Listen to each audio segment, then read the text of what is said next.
नमस्कार, news India आप देख रहे हैं। मैं आपके साथ सागर मिश्रा। राहुल गांधी की ईडी में पूछताछ और ये चौथा दिन। कांग्रेस इस समय सड़कों पर जंतर मंतर पर लगातार प्रदर्शन का दौर जारी है, लेकिन ऐसे में कांग्रेस का ये कहना कि ये बदले की राजनीति है, आखिर ये कब तक चलेगी। अगर हम बात करें कांग्रेस की, तो कांग्रेस ने पहले भी इसका विरोध किया था। सन 2012 जब सुब्रमण्यम स्वामी ने पहली बार केस दर्ज कराया। इसी बीच बड़ी खबर आ रही है, ईडी दफ्तर में राहुल गांधी से पूछताछ लगातार जारी है। नेशनल हेराल्ड केस में पूछताछ राहुल गांधी से। सबसे पहले प्रियंका गांधी से मुलाकात, लेकिन राहुल गांधी से ईडी की यह पूछताछ का चौथा दिन। राहुल पर नेशनल हेराल्ड में धोखाधड़ी का आरोप। ईडी की कार्रवाई के खिलाफ कांग्रेस का दिल्ली के जंतर मंतर पर यह प्रदर्शन। राहुल पर नेशनल हेराल्ड में धोखाधड़ी का आरोप है।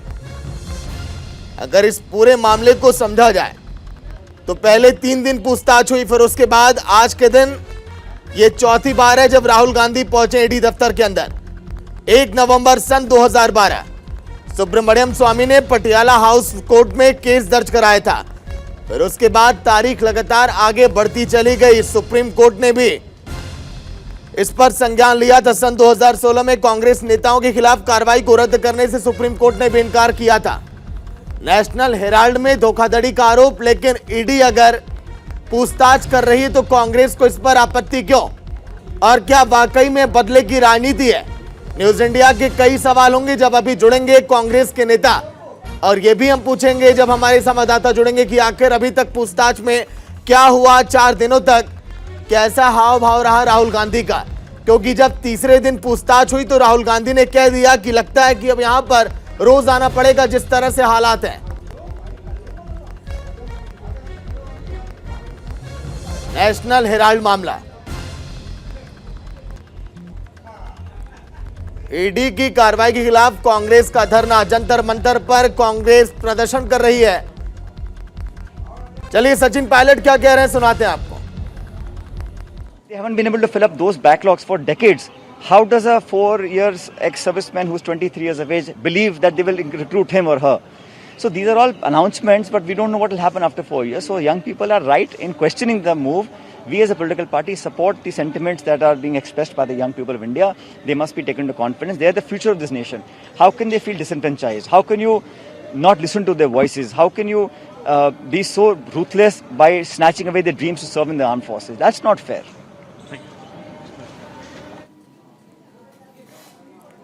तो आरोप प्रत्यारोप का दौर लगातार जारी है। बीजेपी ने यह तक कह दिया कि यहां पर कोई महारानी या राजकुमार नहीं है, सभी से यहां पर पूछताछ की जाएगी। संबित पात्रा ने इस बात को कहा, और इसीलिए कहा जा रहा है कांग्रेस की तरफ से कि यह बदले की राजनीति है। आखिर विपक्ष के ही नेताओं पर इस तरह की कार्रवाई क्यों, पूछताछ क्यों? क्या बीजेपी दूध की धुली है? इस तरह के सवाल भी उठाए गए बीजेपी पर। पूछताछ का आज ये चौथा दिन, लेकिन चौथे दिन क्या कुछ नया मोड़ आएगा? क्योंकि 30 घंटे से ज्यादा की पूछताछ अभी तक हो चुकी है, लेकिन ईडी की कार्रवाई में ईडी राहुल गांधी के जवाब से अभी तक संतुष्ट नजर नहीं आई, जिसका ईडी को इंतजार था। नेशनल हेराल्ड मामले में आज पूछताछ का ये चौथा दिन। 3 दिनों की पूछताछ हुई, 30 घंटे से ज्यादा की, और आगे पूछताछ ये कब तक जारी रहेगी ये तो देखने वाली बात होगी। लेकिन जंतर मंतर से कांग्रेस ये संदेश अब देना चाहती है कि आखिर क्या है।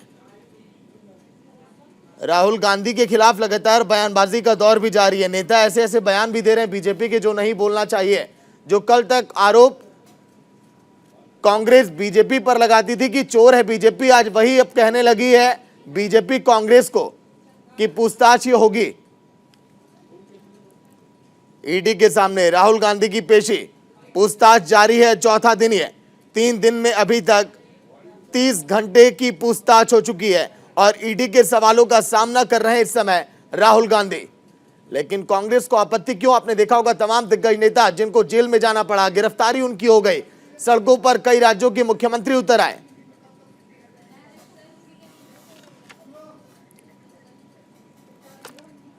वहीं इस पूरे मामले पर कांग्रेस का कहना है कि सोनिया और राहुल गांधी के नेशनल हेराल्ड केस में उन्हें फंसाया जा रहा है।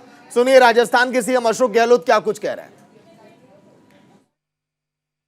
राहुल गांधी जी और सोनिया गांधी जी पर जो ईडी के नोटिस दिए गए हैं गलत तरीके से, जब हम बार बार कहते हैं कि वो कंपनी ऐसी है जो नॉन प्रॉफिट वाली है, जिसमें 1 रुपया ले नहीं सकता आदमी, चाय तो नहीं ले सकता है, वो कंपनी कानून के अंतर्गत बनी हुई है, उसमें मनी लॉन्ड्रिंग कैसे हो सकती है?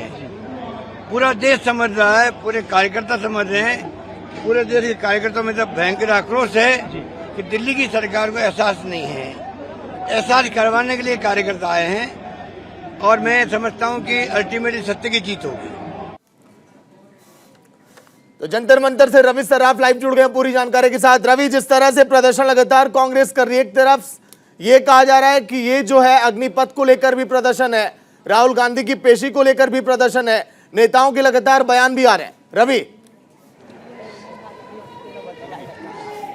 बिल्कुल सागर, देखिए 2 इशू हैं। एक तो शक्ति प्रदर्शन है कांग्रेस पार्टी का, जो ईडी जो कार्रवाई कर रही है उसके खिलाफ में। दूसरा, अग्निपथ के खिलाफ में जो युवा जो आज सड़क पर उतरे हुए हैं, रेल को जो रोक रहे हैं, उनके समर्थन में भी कांग्रेस पार्टी सत्याग्रह कर रहे हैं। आपको तस्वीर दिखाते हैं सागर, देखिए ये जंतर मंतर पूरा है, कार्यकर्ताओं से कहीं ना कहीं खचाखच भरा हुआ है। दूसरी तरफ देखिए वाटर कैनन भी है, मंच भी लगाया गया और तमाम नेता यहाँ पर जो है मौजूद हैं। राजस्थान के मुख्यमंत्री, छत्तीसगढ़ के मुख्यमंत्री यहाँ पहुंच चुके हैं सागर, और देखिए कुछ कार्यकर्ता नेता भी। आप लोग यहाँ से क्या संदेश देना चाहते हैं देश को? देखिए, मोदी जी ने जो ये अग्निपथ शुरू करा ना, हम उनसे प्रार्थना कर रहे हैं, पहले जो अफसर समझाने की कोशिश कर रहे हैं उनके चीफ, उन पे लागू करो, उनको 4-4 साल में रिटायरमेंट करो, नए अफसर को लाओ आगे, और जो जवान भर्ती हैं उनको भी हटाओ। जब इनको समझ में आ जाएगा कि युवा कितना दुखी है, क्यों चल रहा है। ईडी के खिलाफ में भी आप लोग प्रदर्शन कर रहे हैं, वो भी कोई आप लोगों के पास मैसेज है? भाई, राहुल गांधी के समर्थन में हम हैं। अगर ईडी भेजनी है तो अमित शाह के लड़के पे भेजो, जयशाह पे भेजो, दुनिया भर के घोटाले करने वाले उन पर भेजो।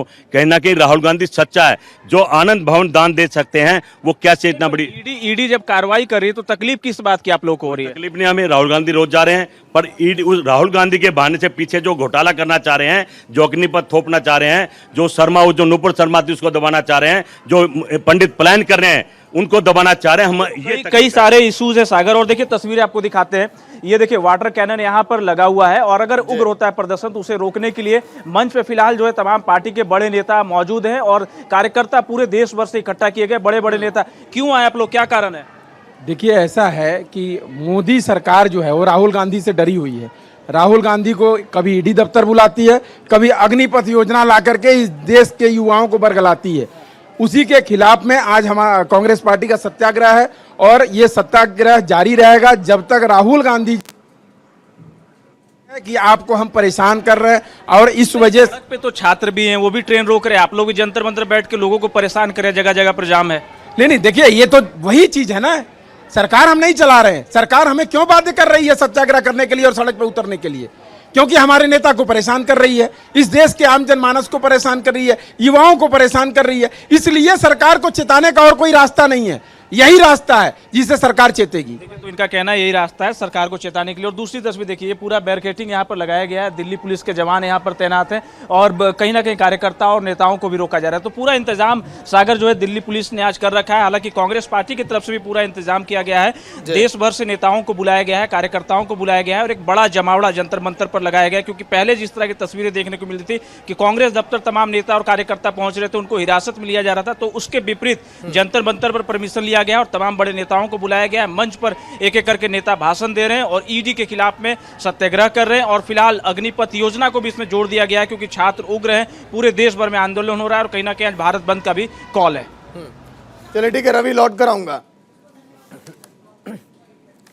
तो फिलहाल पीयूष पंत वरिष्ठ पत्रकार जुड़ चुके हैं, सुमित दुबे कांग्रेस के नेता, महेश वर्मा बीजेपी के नेता डिबेट में जुड़ गए हैं। बहुत बहुत स्वागत है पीयूष जी, सुमित जी, महेश जी।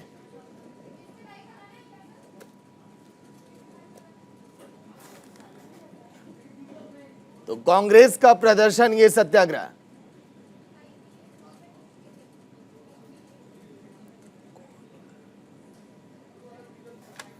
ठीक है। पीयूष जी, मेरी आवाज मिल रही है आपको? जी जी जी जी पीयूष जी, स्वागत है न्यूज इंडिया में। शुक्रिया शुक्रिया। पीयूष जी, क्या वाकई में आपको लगता है कि ये बदले की राजनीति है जो कांग्रेस कह रही है, या फिर ईडी अगर अपना काम कर रही है तो करना चाहिए, कांग्रेस को इस तरह से सत्याग्रह नहीं करना चाहिए? पीयूष जी। नहीं, देखिए, कांग्रेस तो आरोप लगाएगी, क्योंकि जिस तरीके से देखिए पूरी इंक्वायरी हो रही है, पूछताछ हो रही है, कहीं न कहीं तो देखिए इस तरह की एक मैसेज तो जा ही रहा है कि शायद ये है कि राजनीतिक एक बदले की भावना से जो है इस तरह का काम किया जा रहा है। क्योंकि देखिए 2015 में ये मामला जो है क्लियर कर दिया गया था, जैसे कांग्रेस कहती है।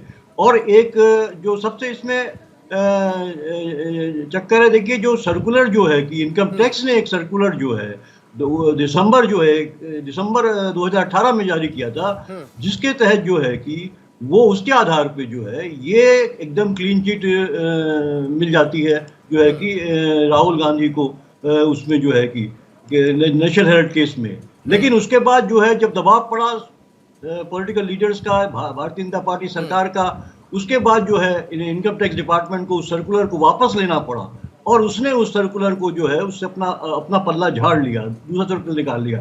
तो कहीं ना कहीं देखिए कुछ ना कुछ चीजें, ईडी को फिर से जो है कि जो बंद केस को खोलने के लिए कहा गया, ईडी ने फिर से उसको खोला, लोअर कोर्ट जो है वो इसके केस का संज्ञान लेता है, और सुब्रमण्यम स्वामी का इन्वॉल्वमेंट। तो ये तमाम चीजें हैं जो कहीं ना कहीं दिखाते हैं कि कुछ ना कुछ तो जो है कि इसमें एक पॉलिटिकल पक्ष भी साथ में है, जरूर है। एक पॉलिटिकल वेंडेटा जिसे कहा जाता है उसकी तरफ भी इशारा है। क्योंकि देखिए इतनी लंबी पूछताछ हो रही है, 3 दिन हो गई, आज चौथा दिन है, और घंटों 11 घंटे, 10 घंटे, 9 घंटे, तो आखिर ईडी कोई किसी कंक्लूजन पे पहुंच क्यों नहीं पा रही है? बात क्या है? क्योंकि क्या इतना टाइम लगता है आखिर कि आप उस चीज को एस्टेब्लिश, अगर कोई गड़बड़ी की है राहुल गांधी ने, तो उसको एस्टेब्लिश करने में क्या इतना समय लगता है? तो मुझे लगता है कहीं ना कहीं ये ईडी भी जो है वो इशारे पे ही काम कर रही है कि खींचते चले जाओ, और किसी न किसी तरीके से जो है कि अल्टीमेटली जो है कि इतना हैरेस करो कि देखिए कभी कभी आदमी दबाव में भी जो है कुछ गड़बड़ी गलत चीजें बोल देता है, और फिर उसको पकड़ लो वहां पे और अंदर कर दो। तो ये पूरा का पूरा एक हैरेसमेंट का मामला भी दिखाई दे रहा है। क्योंकि मुझे नहीं लगता कि एक ईडी इतना इनकॉम्पिटेंट है कि वो इतना समय लेगा एक पूछताछ करने पे। सुमित जी, आप ही के, पीयूष जी आप ही के बातों का सवाल ले लें। सुमित दुबे, महेश वर्मा, आवाज आ रही है आप लोगों को? सर महेश जी, पीयूष पंत किसी पार्टी के प्रवक्ता नहीं है, और पीयूष जी ये खुद ही कह रहे हैं कि ईडी अगर पूछताछ कर रही तो इतनी लंबी क्यों चल रही है? 3 दिन 30 घंटे पूछताछ, क्या वाकई में इशारे पर काम हो रहा है? नहीं, देखिए ईडी जो है वो सरकार के लिए जवाबदेह नहीं है, वो कोर्ट और कानून के प्रति जवाबदेह। इस देश में जब भी कोई इस तरह की कानूनी कार्रवाई होती है तो उसकी जवाबदेही जो है कोर्ट और कानून के प्रति होती है। सवाल है कि ऐसे में ईडी के ऊपर सवाल उठाने का काम जो है वो क्यों किया जा रहा है, मेरे समझ से परे है। अब बात आज कांग्रेस के जो कद्दावर नेता हैं और तमाम लोग जो है जो ये अग्निपथ के नाम पर अब ये राहुल गांधी को बचाने के लिए जो एक शर्मनाक सत्याग्रह इन्होंने शुरू किया है, इससे बड़ी और क्या हास्यास्पद बात हो सकती है कि राहुल गांधी को बचाने के लिए अग्निपथ का सहारा लिया जा रहा है। ये क्या मतलब बनता है? ये आज हमारे अगर कांग्रेस सत्याग्रह कर रही है तो क्या हुआ? विरोध प्रदर्शन करना तो लोकतंत्र में सभी का अधिकार है। आप लोग भी तो सिलेंडर लेके महंगाई के खिलाफ सड़कों पर उतर जाते थे, प्रदर्शन आप लोगों ने किया कांग्रेस के शासनकाल में। लेकिन कम से कम इस बात का इतना तो, एक घर तो डायन भी छोड़ देती है सागर जी। ये देश की बात है, ये सेना की बात है, ये देश हित की बात है, ये युवाओं की बात है, ये देश को मजबूत करने वाली चीज है। उसको आप किस तरह से राहुल गांधी से जोड़कर और किस तरह का आप काम कर रहे हैं, क्या लोगों को दिखाई नहीं दे रहा है? हम कहेंगे तभी लोगों को समझ में आएगा। ये पूरे देशवासियों का, ये बीजेपी और भारत सरकार ने कोई ठेका नहीं लिया है कि इस देश में देश हित में काम जो है सिर्फ वही लोग करेंगे, ये पूरा देश करे। इस चीज को समझे, जाने कि कांग्रेस ने ये जो राजनीतिक हथकंडा अपना रही है इसका कारण क्या है। अच्छा महेश जी, देखिए एक सवाल मैं लूंगा बस यहीं पे, फिर जाऊंगा मैं सुमित जी के पास। महेश जी, क्या आप लोग कमजोर हैं क्या कांग्रेस से? अगर विपक्ष अगर भ्रम फैला रहा है, विपक्ष अगर कह रहा है कि आपकी योजना उतनी बेहतर नहीं है जो आप गुणगान करने में लगे हैं, तो आप सफाई तो दीजिए, आप मनाइए तो छात्रों को। आपने कहा कि हम विचार करके लाए, तो फिर सत्याग्रह तो करेगी कांग्रेस, मुद्दा तो बनाएगी उसे। सागर जी, मुझे थोड़ा सा समय दीजिएगा, मैं आपको समझाने की कोशिश कर रहा हूं ताकि आपके चैनल के माध्यम से भी उन युवाओं तक ये बात पहुंच सके और उसका लाभ कहीं ना कहीं देश को हो सके और हम सबको हो सके। क्योंकि ये जो आग लगी है ना, इसके चपेटे में हम और आप जब एक दिन आएंगे तब हमें समझ में आएगा कि ये क्या हुआ देश में। सवाल ये है कि कल हमारे देश के जनरल और हाई रैंक ऑफिसर्स सेना के, उन्होंने आके स्पष्ट किया अग्निपथ के जरिए जो है देश को क्या दिया जा रहा है। उनको वो सारी सुविधाएं दी जा रही है जो कि महेश जी ईडी पर डिबेट है राहुल गांधी की पेशी पर। नहीं, आपने अभी कहा ना। नहीं, मैं अभी उस मुद्दे से आपने मेरे कनेक्ट से किया क्या बस, पूछा? लेकिन ईडी की पेशी पर ये सवाल डिबेट है पूरा राहुल गांधी के। हाँ, तो मैं तो वही आपको समझाने की कोशिश हाँ। कर रहा हूं कि इस देश में आपने मेरे से सवाल ये पूछा कि भाई आप मुझे ये बताइए कि आपने समझाने की कोशिश क्यों नहीं करी, उन युवाओं को समझाने की बात क्यों नहीं करी। तो मैं उसका जवाब क्या दूं? उसका जवाब तो यही दूंगा ना जो आपका सवाल है। अब आप ईडी पे आ जाइए। मैंने आपसे कहा कि कांग्रेस के आज कद्दावर नेता माकन ने 3 सवाल हमसे पूछे। एक तो उन्होंने ये पूछा कि भाई जब बीजेपी में कोई दागी नेता जाता है तो वो दूध का धुला हो जाता है। मैं चुनौती देता हूं कांग्रेसी नेताओं को कि वो बताएं कि कौन सा ऐसा नेता है जिसको भाजपा और भारत सरकार ने क्लीन चिट दिया, जिसके खिलाफ कोई कानूनी कार्रवाई हो रही थी उसको हमने कहीं रोका। एक नाम भी बता दे। दूसरी बात उन्होंने कही अजय माकन जी ने कि राहुल गांधी जी को ईडी परेशान कर रहा है। अरे तो आप बेल क्यों लिए? आप जेल चले जाते हैं। चिदम्बरम जी बेल नहीं लिए तो जेल हो गया। ईडी क्या करती? अगर ये बेल पे नहीं होते सागर जी तो ईडी क्या करती? इनको गिरफ्तार करती। ठीक है, मैं जी लौट कर आऊंगा, सुमित जी के पास भी जाना इंतजार कर रहे हैं। नमित त्यागी फिलहाल ईडी दफ्तर के बाहर बने हुए हैं सहयोगी। नमित, ताजा तस्वीरें क्या है? कांग्रेस किस तरह से प्रदर्शन कर रही है? पूछताछ में चौथे दिन अभी तक क्या कुछ हुआ है? नमित।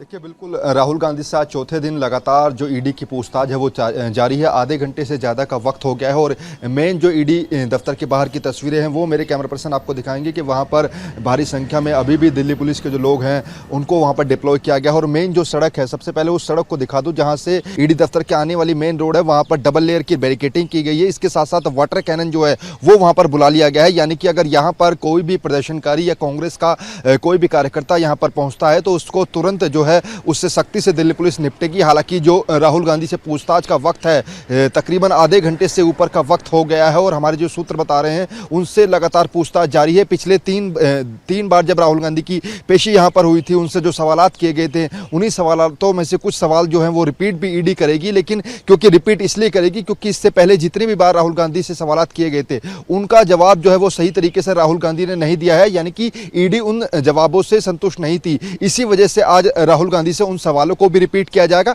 इसके अलावा भी राहुल गांधी से कुछ नए सवाल जो हैं नेशनल हेराल्ड के मामले से जुड़े हुए उनको पूछेगी। लेकिन जैसा इससे पहले इससे इतर जो तस्वीरें देखी गई थी सागर, इससे पहले 3 बार जब राहुल गांधी यहां पर पेश होने पहुंचे थे तो उस दौरान काफी संख्या में कांग्रेस के कार्यकर्ता हमें यहां पर दिखाई देते थे। लेकिन आज तस्वीर पूरी तरीके से अलर्ट है। यहां पर केवल मीडिया के लोग और दिल्ली पुलिस की जो तैनाती है वो हमें यहां पर देखने को मिल रही, क्योंकि दिल्ली पुलिस ने पूरी तैयारी की थी कि यहां पर किसी भी कांग्रेस के कार्यकर्ताओं को नहीं पहुंचने दिया जाएगा। इसी वजह से पूरे इलाके को ब्लॉक किया गया। कांग्रेस के आसपास के जो रास्ते हैं उनको भी ब्लॉक किया गया और यहां पर राहुल गांधी के अलावा किसी भी कांग्रेस के नेता को आने की परमिशन नहीं दी गई थी। जी ठीक है, चलिए नमित लौट कर आऊंगा। सुमित दुबे कांग्रेस के नेता बने हुए डिबेट में। सुमित जी, क्या आपत्ति क्यों है? अगर पूछताछ हो रही है ईडी को अपना काम करने दीजिए।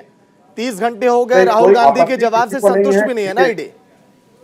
ईडी ने उनको 3 दफे बुला चुकी है, आज चौथी बार बुला रहे हैं। अगर आपत्ति होती तो राहुल जी नहीं जाते। आप सभी को पता है कि सोनिया जी अस्पताल में भर्ती हैं और सब लोग कह रहे हैं किस वजह से। सुमित जी देखिए, जाना तो मजबूरी है। अब आप ये कह रहे हैं आपत्ति होती तो नहीं जाते, जाना तो मजबूरी है। विदेश में थे, उन्हें समय बताना पड़ा कि मैं फ्री नहीं हूं अभी। नहीं, मजबूरी क्या है? मजबूरी है तो जय शाह की 70 करोड़ रुपए से आज 15,000% कैसे बढ़ गए उनकी 2 साल में इनकम। उनके यहाँ पे रेड करो। हेमंता विश्व शर्मा आसाम के यहाँ पीपी किट में घोटाला किए, उन पे रेड करो। बात रही कि आज जो यहाँ पर हो रहा है, आज जो भाई आपको मौका मिला था बोलने का, शर्मा जी हमको भी मौका दीजिए। दूसरी चीज क्या है कि अगर राहुल गांधी जी जा रहे हैं तो क्योंकि वो सम्मान करते हैं ज्यूरिडिक्शन का, ईडी का, और ये 3 दिन से संतुष्ट नहीं हो पा रहे हैं क्योंकि उनको कुछ मिलेगा ही नहीं। जब कुछ है ही नहीं, आप किसी को आप ह्यूमिलिएट कर रहे हैं, परेशान कर रहे हैं। वो सच्चा आदमी, सीधा आदमी, ईमानदार आदमी बार बार जा रहा है, देश का नेता भी है, चाहे कुछ भी हो। अगर उनके वहां पर नेशनल हेराल्ड में केस को दोबारा 1 अगस्त 2014 को क्यों खोला गया जब नरेंद्र मोदी आए? और आपको पता है जितने भी केस हुए ईडी में, कम से कम पिछले 17 साल में सिर्फ 23 को सजा हुई है। 4000 से ऊपर के केसेस हैं। ईडी पूरा दबाव में है पॉलिटिकल प्रेशर के। और ये पूरी सोची समझी साजिश है, क्योंकि इन लोगों के पास कांग्रेस को दबाने का कोई भी अब बचा ही नहीं है, कुछ भी नहीं बचा है। अब बात रही अग्निपथ का, जो ये लोग कांग्रेस पार्टी वहां पर वो कर रही है, उसका शुरुआत बिहार से हुआ है, उसका शुरुआत युवाओं ने किया है, देश के युवाओं के लिए 4 साल नौकरी रखी है। विजय वर्गीय कहते हैं हमारे यहाँ गार्ड की नौकरी। अरे भाई, तू अपने बेटे को भेज ना, अपने बेटे को बनाओ ना गार्ड की नौकरी दिलाओ। अब आप जो विदेश में पढ़ रहे हैं, चाहे मध्य प्रदेश के चीफ मिनिस्टर के, आप कैसे बोल सकते हैं 4 साल बाद वो वहां की नौकरी करेंगे? ये इलेक्ट्रीशियन बनेगा। आप अपने एमएलए एमपी का आप स्टेटमेंट सुनिए। आज भी महिंद्रा जी ने बोला है कि हम उनको अपनी कंपनी भी लेंगे। बात यहां पर नहीं है, 4 साल इनसिक्योर जॉब होती है, पेंशन खत्म कर दी आप लोगों ने बाद में। आप सोचो ना, आप मजबूती कैसे दोगे? 17 से 21 साल तक के बीच में जब किसी की नौकरी लगती है, तो उसी दौरान उसका 18 साल के बाद उसका निकाह होता है, विवाह होता है, वो घर की प्लानिंग करता है, फिर नौकरी छोड़ देगा। अरे आईटी सेक्टर को तो नौकरी दे नहीं पाए, सरकारी कंपनियां आपने बेची। तो अब आप मुझे बताइए कि अग्निपथ का विरोध तो होगा ही होगा। इसमें इतने लकुने हैं, फायदे गिनाने में सरकार जब आती है किसी चीज को बार लेकर, बार मुझे याद दिलाना पड़ रहा है कि डिबेट हमारी ईडी पर है। अग्निपथ पर हमने 2-4 डिबेट कर ली है लगातार। ये अगर देश में माहौल बनाने की कोशिश क्यों? अगर नेशनल हेराल्ड मामले में पूछताछ हो रही है तो राहुल गांधी चुपचाप चले जाएं ईडी दफ्तर। राहुल गांधी जी लगातार दफ्तर जा रहे हैं, अपनी पूरी बात कह के आ रहे हैं। 10 घंटे करके आ रही है ईडी वहां पर। अगर दोबारा केस खोला गया है तो कुछ ना कुछ तो ईडी ने जांच पड़ताल करनी चाहिए, क्योंकि ऊपर से डंडा आ गया भाजपा भारतीय जनता पार्टी के लीडर्स का कि भैया पूछताछ करो, ऐसे गिरफ्त करो, वैसे गिरफ्त करो, 30 सवाल लगा दें अपने आप। वो पूछेंगे, गलत अफवाह फैला रहे हैं आपके चैनल के माध्यम से। नहीं, कोई गलत नहीं फैला रहा है। ईडी के लिए प्रॉपर तरीके से कॉपरेट कर रहे हैं, प्रॉपर तरीके से जा रहे हैं। उन्होंने 2 दिन से आप ये गलत बोल रहे हैं। नहीं, कोई गलत नहीं बोल रहे हैं, हम बिल्कुल सही बोल रहे हैं। 3 दिन की परमिशन मांगी, उनकी मदर की तबीयत खराब थी, आज लोग फिर पहुंच गए। ईडी उनको दोबारा बुलाएगी। कोर्ट का जो आदेश है उसके खिलाफ बोल रहे हैं आप जी? कोर्ट का जो आदेश है, जिस आदेश के तहत राहुल गांधी जी को बेल मिला है, उस आदेश के खिलाफ आप बोल रहे हैं ये सारी बात। नहीं, मैं नहीं बोल रहा, वो जा रहे हैं उस आदेश के लिए, वो अपनी जगह बिल्कुल सही है। राहुल गांधी एकदम सही है, आप वो जो वहां जाके वो ईडी के सामने पेश हो रहे हैं, टाइम पे पहुंचते हैं, और वो ईडी जब छोड़ती है तब वो वापस आते हैं। अभी 3 दिन से कुछ मिला नहीं है, चौथा 5वें दिन और देख लीजिएगा, कुछ नहीं मिलेगा। चलिए, ब्रेक के बाद आप सभी का स्वागत। राहुल गांधी से ईडी की पूछताछ पर बीजेपी का क्या कुछ कहना है, क्या कहा संबित पात्रा ने, सुनाते हैं आपको। देखिए, जहां तक कांग्रेस का आक्षेप है कि ईडी का मिसयूज हो रहा है, आज ये हिंदुस्तान की जनता जानती है कि देश के धन का मिसयूज नेशनल हेराल्ड स्कैम के माध्यम से किसने किया है, किस परिवार ने किया है, और उसमें राहुल गांधी जी का क्या रोल था। स्वाभाविक है, भ्रष्टाचार किया है तो पूछताछ तो होगी ही। इस देश में कोई राजा नहीं है, इस देश में कोई क्वीन विक्टोरिया और कोई प्रिंस नहीं है जो उनसे पूछताछ नहीं होगी। हर किसी के लिए कानून बराबर का है, और राहुल गांधी जी को जानना चाहिए कि ईडी का फुल फॉर्म एनफोर्समेंट डायरेक्टरेट होता है, एंटाइटलमेंट डिमांड नहीं होता है। ये जो कांग्रेस पार्टी का डिमांड है एंटाइटलमेंट का, कि हम प्रथम परिवार से हैं, हमसे पूछताछ कैसी हो रही है, क्या ये हकीकत नहीं है? इन सारे विषयों को लेकर इनके दिग्गज वकील सुप्रीम कोर्ट तक गए थे, और सुप्रीम कोर्ट ने भी कहा है कि नहीं, आपको ट्रायल फेस करना पड़ेगा। हिंदुस्तान में अगर भ्रष्टाचार किया है तो संविधान कहती है कि चाहे कोई भी हो, उसे ट्रायल फेस करना पड़ेगा। तो चलिए एक बार फिर चर्चा की शुरुआत करते हैं। पीयूष पंत वरिष्ठ पत्रकार बने हुए, सुमित दुबे कांग्रेस के नेता बने, महेश वर्मा बीजेपी के नेता। पीयूष पंत जी, लगातार ये आरोप लगाया विपक्ष की पार्टियों ने कि जो नुपुर शर्मा के बयान पर पूरे देश भर में जमकर हंगामा जारी रहा, इन सभी मुद्दों को दबाने के लिए बीजेपी कोई ना कोई ऐसा मुद्दा ला देती है ताकि लोगों का ध्यान भटक जाए। आपको भी ऐसा लगता है? देखिए सागर जी, हालांकि ये जांच तो चल रही थी, इसके पहले भी जो है देखिए इसमें खड़गे जी को भी बुलाया था और पवन बंसल को भी बुलाया गया था और पूछताछ की थी। तो ये एक प्रक्रिया चल रही थी। लेकिन हाँ, टाइमिंग के मामले में निश्चित रूप से भारतीय जनता पार्टी जो है कि काफ़ी मैं कहूँगा कि एक उसको महारत हासिल है, और वो इस तरह के मुद्दों का इस्तेमाल जो है वो करती भी है। क्योंकि देखिए सर्वव्यापी जो है एक जो आलोचना का उसको सामना करना पड़ रहा है। बहुत से मुद्दे हैं वो, चाहे महंगाई का हो, बेरोजगारी का हो, युवाओं के मुद्दे हो, जिस तरह से जो है कि हमारी जो है कि आपकी फॉरेन एक्सचेंज का रिजर्व लगातार गिरता चला जा रहा है। 85% जो है कर्ज में डूब गया ये देश जो है वो। तो ये बहुत बड़े सीरियस मुद्दे हैं और इन पे युवा भी जो है चिंतित है, परेशान है, और आम नागरिक भी परेशान है, और अर्थशास्त्री भी परेशान है। और तो इसलिए जो है कि निश्चित रूप से डाइवर्ट करने की भी कोशिश है, लेकिन इसका एक फायदा ये है कि कांग्रेस को भी मिल रहा है। अगर मैं कहूं तो जो कांग्रेस जो है लगातार जितेंद्र शिविर जिन्होंने किया था उदयपुर में, उसके बाद कहीं ना कहीं उनको भी एक मौका मिल गया है। तो मुझे लगता है कि ये जो भाजपा ने जो एक ये कोशिश करी थी कि डाइवर्ट कर दे उन आलोचना को जो उनके ऊपर हो रही है, उसका एक फायदा इनडायरेक्टली कांग्रेस को मिलता हुआ भी दिखाई दे रहा है कि कम से कम संगठन के स्तर पे कार्यकर्ता जो है वो एजिटेटेड, और खासकर युवा कार्यकर्ता जो है वो लगातार सड़कों पे है। तो एक तरह से कांग्रेस की प्रेजेंस दिखाई दे रही है, भले ही वो अपने नेता को की छवि को बचाने की कोशिश में हो रही हो, और ये हर पार्टी करती। देखिए भारतीय जनता पार्टी भी करती रही है, वो भी नरेंद्र मोदी के प्रशंसा में तमाम जो है कि बातें करते रहते हैं, कई स्टेटमेंट जारी करते रहते हैं, वो भी उनके लिए कुछ भी करने को तैयार रहते हैं। तो हर पार्टी जो होती है, वो चाहे समाजवादी पार्टी हो, बीएसपी हो, अपने सर्वोच्च नेता जो होता है उसके लिए जो है कार्यकर्ता मर मिटने को तैयार रहता है। तो अगर उसकी छवि पे आंच आ रही, उसको ऐसा लगता है, तो वो निश्चित रूप से एजिटेट होगा ही होगा। हर पार्टी में ये होता है, तो वो उतरा है, तो इसका फायदा कांग्रेस को भी मिल सकता है। देखिए, लेकिन हाँ, आपने जो सवाल किया तो निश्चित रूप से भारतीय जनता पार्टी इस मामले में काफी निपुण है, और वो पॉलिटिकल फायदा उठाने की कोशिश करती है, चीजों को डाइवर्ट करने की कोशिश करती है।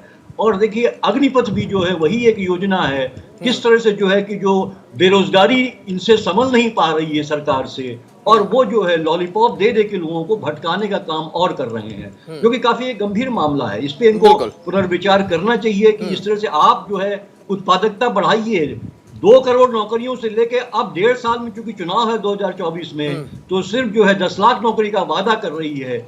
ये सरकार की क्या नैतिकता बची, क्या मतलब, इस तरह से आपने क्या वादे किए और कहां से कहां ले जाके आप जो है लोगों को ले जा रहे हैं। तो ये भी सोचना होगा सरकार को, और सिर्फ जो है कि आप इस तरह के झूठे वादे न करिए, कम से कम गंभीरता से लीजिए। क्योंकि देखिए अर्थव्यवस्था बहुत गंभीर मसला है, लोगों का रोजगार, नौकरियां बहुत गंभीर मसला है। आदमी देखिए, ये देश भारतवर्ष है, जहां की देखिए हम इसको पश्चिमी देशों के नहीं तुलना कर सकते।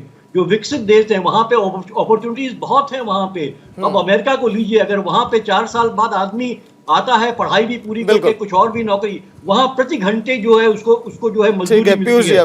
क्या हमारे देश में प्रति घंटे मजदूरी मिलती है? तो क्या टाइमिंग को लेकर जो बार बार सवाल खड़े हुए, जब देश भर में कोई ऐसे मुद्दे चलते रहते हैं जहां पर बीजेपी कटघरे में खड़ी होती है, तो आप लोग कुछ ऐसा छेड़ देते हैं कि वो सारे मुद्दे वहीं पर दब जाएं? अगर महेश जी, अभी देखा आपने, क्या आपने पूरे देश भर में नुपुर शर्मा की बयानों को लेकर हंगामा था, विपक्ष ने भी ये कहा कि आपने ईडी का मामला उठा दिया, राहुल गांधी की पेशी को लेकर। एक चीज और देखिए आप यहाँ पे, अगर पूरे देश भर में हंगामे अगर हो रहे हैं, अगर राहुल गांधी की पेशी पर अगर कांग्रेस इस तरह से प्रदर्शन कर रही है, तो क्या आपकी तरफ का अगर कोई आलाकमान की अगर इस तरह से पेशी हो, तो आप लोग सड़कों पर नहीं होते क्या? हमारे यहाँ तो लोग इस्तीफा देके, अगर आपको याद हो, पता नहीं उस समय आप पत्रकारिता में थे नहीं, मैं तो था, आडवाणी जी ने हवाला में इस्तीफा संसद से दे दिया, और जब तक उनके ऊपर से वो आरोप मुक्त नहीं हुए तब तक उन्होंने चुनाव नहीं लड़ा। तो ये इस तरह की मिसाल तो ये लोग कायम नहीं कर सकते हैं। अब रही बात कि जो ये हिमांशु जी कह रहे हैं, यही बात जो है हमारे कांग्रेस के मित्र को कहना चाहिए। और वो कहाँ कहना चाहिए? वरिष्ठ पत्रकार जो है, हाँ, वरिष्ठ नाम लेने के लिए आडवाणी जी का नाम ले लिया, और नहीं तो मोदी जी ने आडवाणी जी को साइड में कर दिया। अच्छी बातें हो तो आप सुनिए, अब किसने किसको साइड में किया, किसने किसको साइड में किया, वो तो आप लोगों ने मेनका और वरुण गांधी जी को भी साइड में कर दिया, बहुत लोगों को साइड में कर दिया। अर्जुन सिंह मरे तो उनके ऊपर फूल पत्ती भी चढ़ाने नहीं गए। तो आप छोड़ दीजिए इन सब बातों को, किसको किसको क्या हुआ, किस तरह से वो राजनीति में ये सुनिए इन सब चीजों का। आज अगर जिस पे बात करनी है, नहीं, आपको जिस पे बात करनी है आप उस पर बात करिए। आपका एक सिंपल सा ये था कि आपने जो कहा कि ये कानूनी रूप से मैं गलत नहीं बोल रहा हूं, तो मैं पहले उसका जवाब दूं। पहले तो मैं ये बताऊंगा आपको सुमित जी कि आप वाकई कानूनी रूप से जो आदेश है तो कोर्ट का, उसके खिलाफ आप इसलिए बोल रहे थे कि आपके नेता ने जो है हलफनामे के जरिए बेल बॉन्ड जो भरा है उसमें क्लियर कट उन्होंने लिखा कि साहब, कोर्ट जज साहब, हम बेल बॉन्ड अगर ले रहे हैं, हम जमानत ले रहे हैं, तो हम आपको इस बात के लिए शपथ दे रहे हैं कि जब भी इन्वेस्टिगेशन एजेंसी जो है बुलाएगी तो मैं पूछताछ के लिए हाजिर रहूंगा। तो ये उनकी मजबूरी है। जो एंकर साहब ने पूछा कि ये उनकी कोई मजबूरी है क्या, अगर वो नहीं जाते तो उनका बेल कैंसिल हो जाता, उनको जेल हो जाता।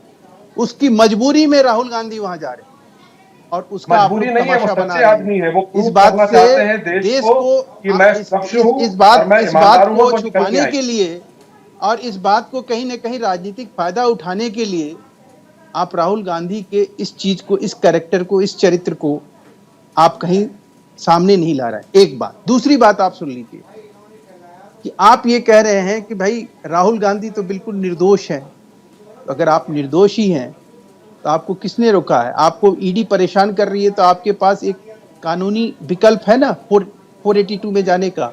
आप जाइए कोर्ट में एक एप्लीकेशन लगाइए कि आपको हैरेसमेंट किया जा रहा है। आपके उस कानूनी अधिकार से आपको किसने वंचित किया हुआ है? इसके लिए आप सड़क पे उतरिएगा। ये जो ईडी में एफआईआर दर्ज हुआ है, ये जांच चल रहा है, ये भाजपा सरकार के कहने से हो रहा है या भाजपा सरकार के आदेश पे हुआ है?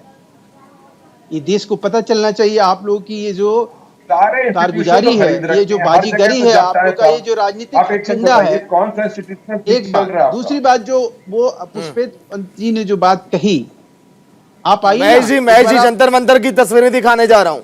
वहां पर भूपेश बघेल छत्तीसगढ़ के मुख्यमंत्री क्या कुछ कह रहे हैं, सुनाते हैं आपको। उसे अपमानित किया जा रहा है। वो कहते हैं कि आओ, जब रिटायर हो गए 4 साल की उम्र में, बड़ी जवानी में जब रिटायर हो जाओगे तो हमारे यहाँ चौकीदारी करना। ये सबको चौकीदार बनाना चाहते हैं। इनकी नियत स्पष्ट है, देश में कोई समृद्ध न हो, कोई सुख से जीवन यापन न करे, सब चौकीदार बने, ये इनकी नियत है और इसको होने नहीं देना है। इन्हीं शब्दों के साथ एक बार जोरदार आप नारा लगाएंगे, कांग्रेस पार्टी, सोनिया गांधी, राहुल गांधी, हर जोर जुल्म के टक्कर में, हर जोर जुल्म के टक्कर में पहले लड़ा थे गोरों से, पहले लड़ा थे गोरों से। जय जवान, जय जवान। धन्यवाद। चलिए महेश जी, सुमित जी, पीयूष जी, देखिए पॉलिटिकल माहौल बन चुका है पूरे देश भर में। जो राजनीतिक रोटियां सेकने का रोज रोज हम जिक्र करते हैं वो होने लगा है।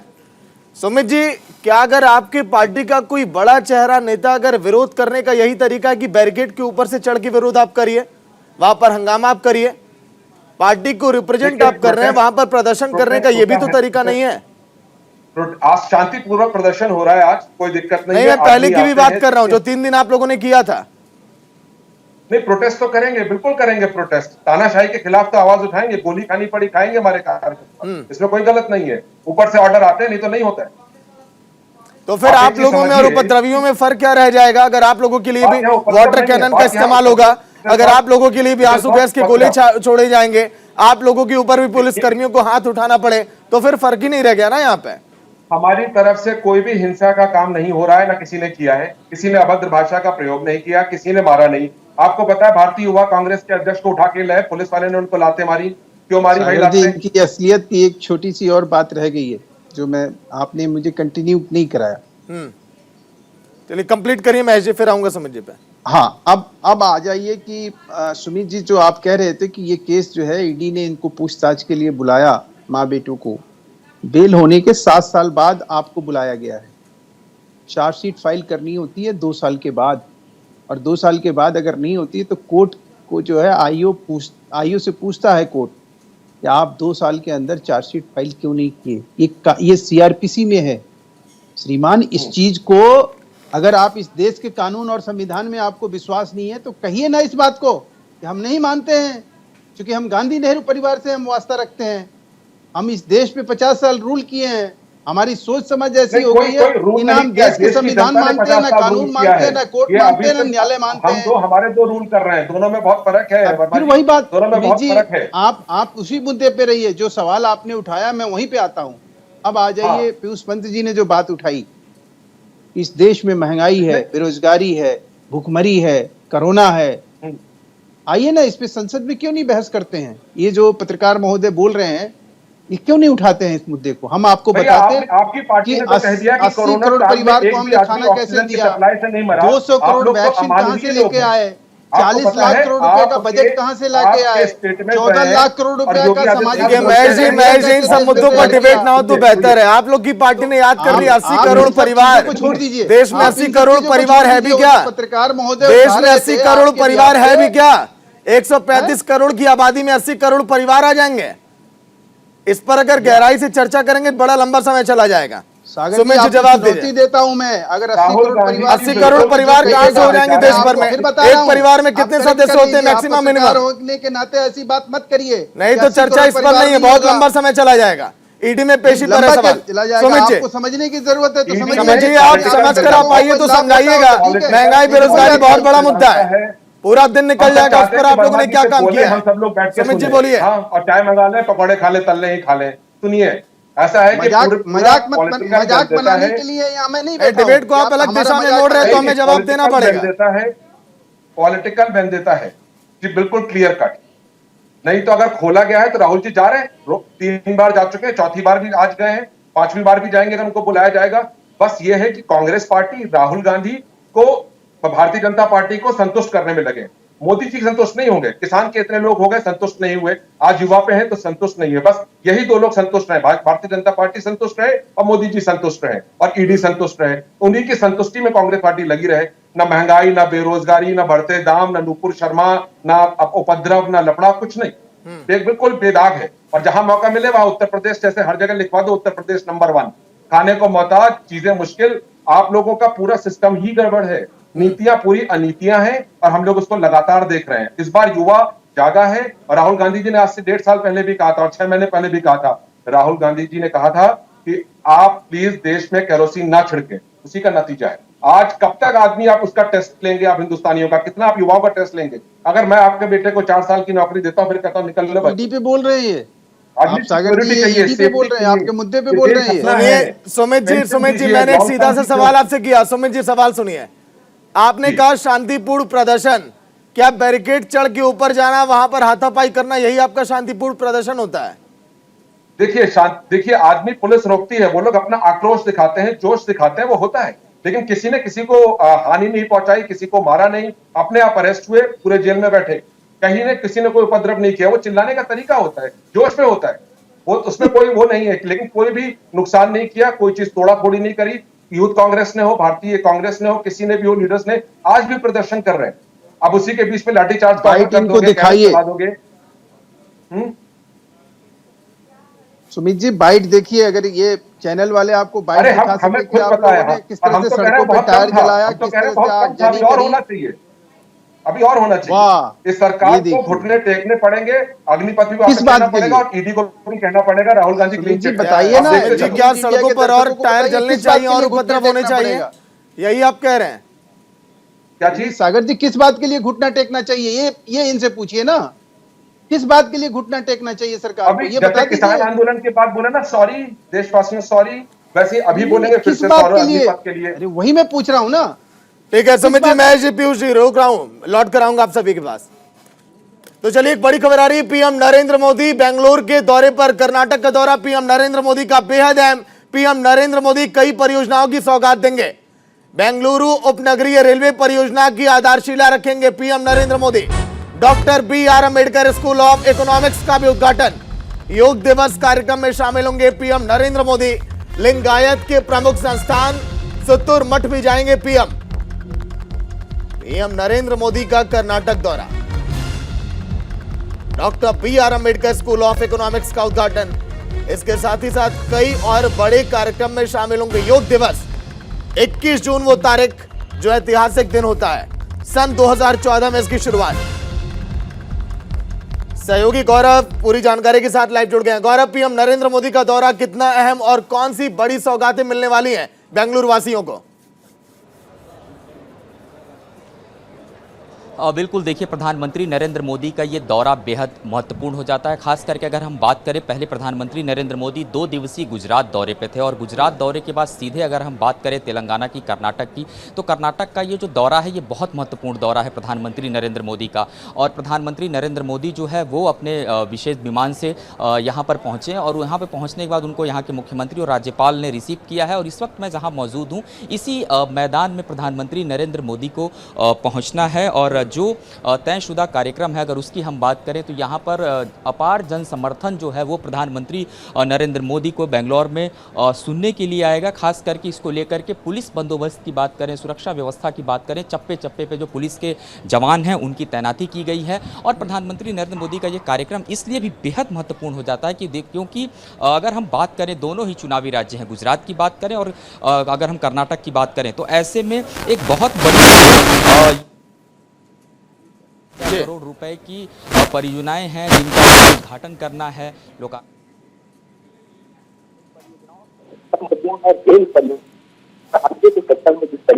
योजना खास करके रेलवे के सेक्टर में जिस तरीके से रेलवे ने अभूतपूर्व कार्य किए हैं, उन कार्यों को प्रधानमंत्री नरेंद्र मोदी आज अपनी तरफ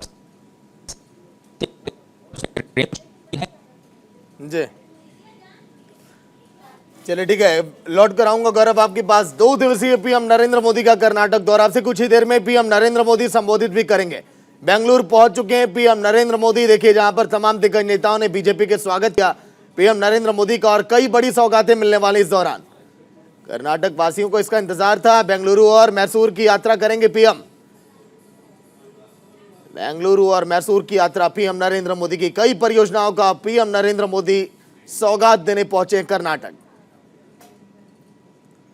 बेंगलुरु उपनगरीय रेलवे परियोजना की आधारशिला भी रखेंगे पीएम। इसके साथ ही साथ doctor BR Ambedkar school of economics का भी उद्घाटन करेंगे पीएम। योग दिवस कार्यक्रम में शामिल होंगे पीएम नरेंद्र मोदी।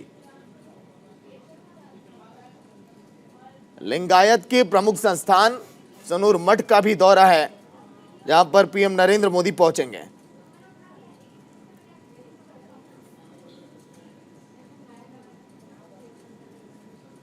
बेंगलुरु और मैसूर की यात्रा पर पीएम नरेंद्र मोदी इस दौरान पहुंचेंगे। लेकिन 2 दिवसीय दौरा, क्या कुछ होने वाला इस दौरे में ये भी आपको बताते हैं। पीएमओ से कहा गया कि सतुर मठ और चामुंडेश्वरी मंदिर भी जाएंगे पीएम मोदी। 8वें अंतर्राष्ट्रीय योग दिवस जो 21 जून को होगा उसमें भी शामिल होंगे। 75 महत्वपूर्ण स्थानों पर सामूहिक योग कार्यक्रम आयोजित किए जाएंगे इस दौरान। मैसूर में आयोजित होने वाले योग कार्यक्रम में पीएम नरेंद्र मोदी शामिल होने के लिए मैसूर पहुंचेंगे। पीएमओ ने कहा कि योग कार्यक्रम विभिन्न शैक्षिक, सामाजिक, राजनीतिक, सांस्कृतिक, धार्मिक, कॉर्पोरेट और अन्य संगठनों के द्वारा भी आयोजित किए जाएंगे। देश भर के करोड़ों लोग शामिल होंगे और इस कार्यक्रम को देखेगा पूरा विश्व। बेंगलुरु में doctor BR Ambedkar school of economics.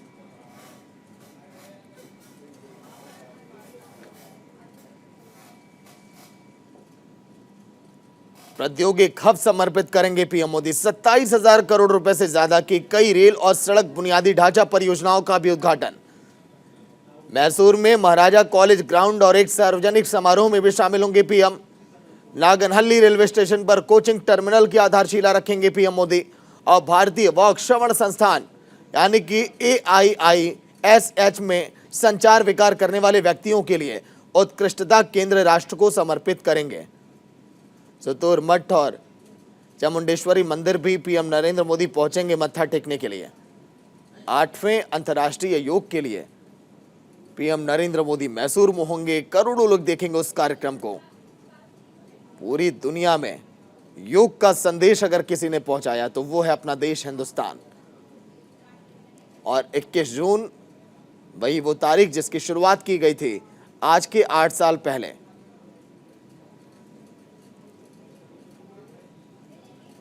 Karnataka के मुख्यमंत्री बसवराज बोम्मई ने पीएम नरेंद्र मोदी का स्वागत किया। तस्वीरें देखिए उसी दौर की आपकी टीवी स्क्रीन पर। अंबेडकर स्कूल ऑफ इकोनॉमिक्स का भी उद्घाटन।